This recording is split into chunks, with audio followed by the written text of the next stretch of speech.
listener production. Hey, Bension Siebert here with the briefing. If you're a little bit freaked out seeing tiny children glued to iPads out in public, or you're a parent of one of those children and you're wondering how much screen time is okay for your kids' brains, this episode is for you. A landmark study of 220 Australian families over 2 years has found that the average toddler is missing out on 1,000 words spoken by an adult each day because they or adults around them are watching screens. It found that for every minute of screen time, 3-year-olds were missing out on about 6 adult words or not vocalising about 5 words or sounds themselves.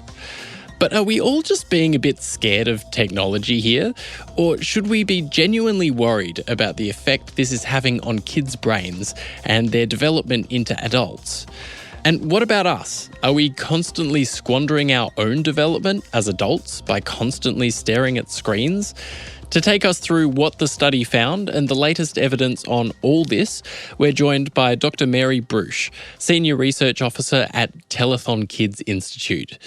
Mary, how much screen time are infants and young children being exposed to these days? So what we found from our latest research is that children as young as 12 months old being exposed to just under an hour and a half of screen time every day. And that seems to keep increasing as children get older, with by the time kids are 3 years, on average, they're being exposed to just under 3 hours of screen time every day. How bad is screen time for kids? Well, what we know is that screen time can interfere with different opportunities that children might have for their language development. So in our research, we showed that increases in screen time was leading to decreases in the amount of language that they heard and how much interaction they were receiving from their parents. But screen time has been changing at such a fast rate that honestly researchers really struggled to keep up to pace with what the impact might be. And so some of our research is really trying to understand that better, while also balancing the reality of, screens are here to stay and how can we support parents to, make healthier choices around their screen time.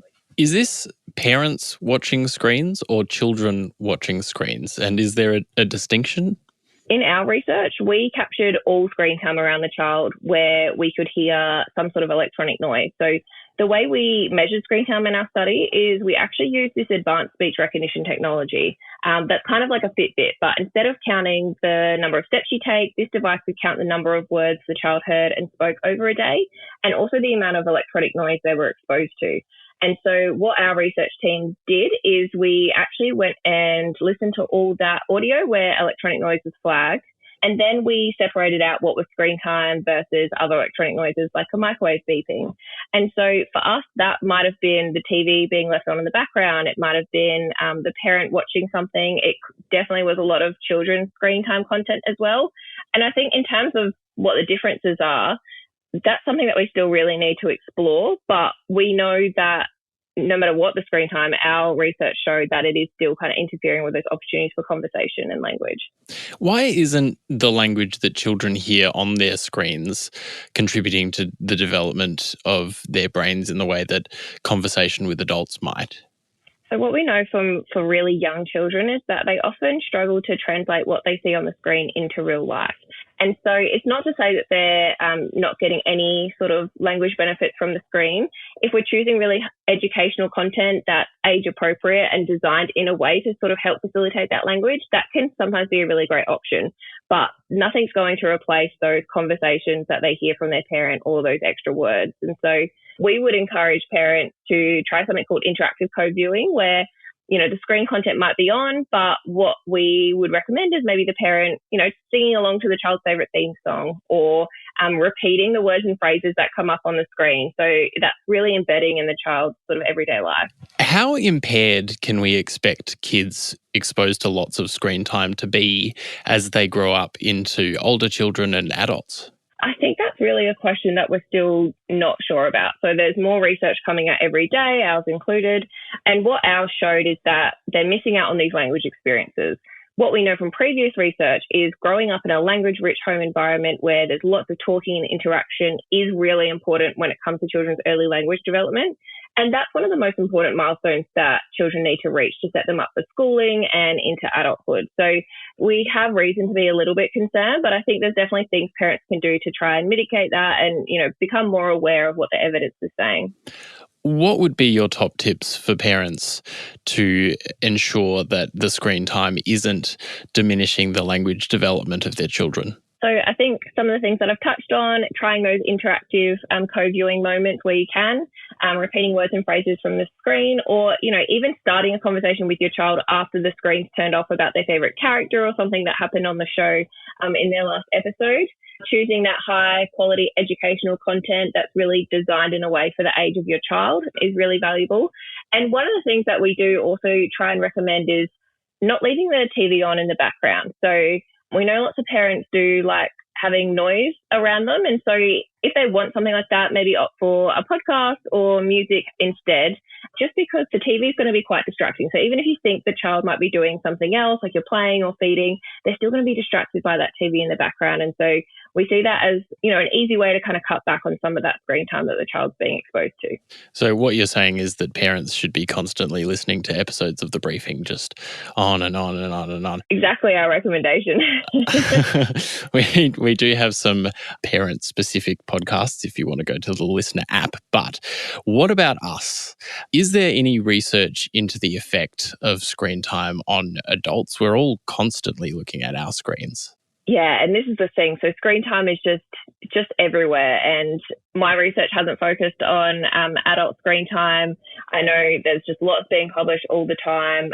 But what I look at more so is parent screen time. And what we know about how that affects children is that children are constantly watching what their parents do. So you might see a young baby try and reach for your phone, grab the tablet. That's because they see you do that all the time. It's not to say that we, need to throw away all our devices, but just thinking as adults how we can be a bit more mindful of how we use screens, especially when we are around young kids. Is there a particular age where it's worse for a child or an infant to be constantly exposed to screen time? When is it most important that they get those conversations with adults? It really starts from birth. It's never too early to start talking and interacting with your child, even if they're not talking back to you. They're going to be looking to you for cues and they'll be responding in their own way. The earlier you can embed those early language experiences into your child's life, the better. And then it's really, a unique decision for every family in terms of when you feel is best to bring in screen time. We do have Australian guidelines that say no screen time under the age of 2 years. What we know from our research is talking to parents is it feels really unrealistic for a lot of them. And so what we try and do instead is educate them on some of these healthier ways that they can kind of slowly bring in screen time and set their kids up for, success in the early language space. As someone who speaks to a lot of parents about this issue, do you think that there's much change culturally in terms of what people do with their screen time and their kids? Is there kind of a backlash or a new sense of trying to reduce the amount of screen time that kids are seeing? Honestly, I feel like it's a real mix. So it kind of depends who you talk to. Parents are often influenced by their family and their friends.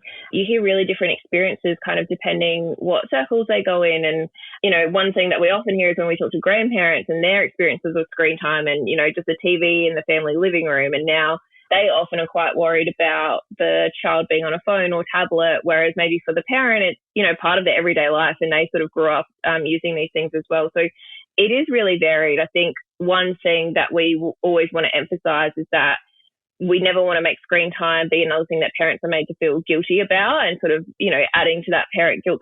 There's so many things going on in parents' lives that they're already trying to navigate.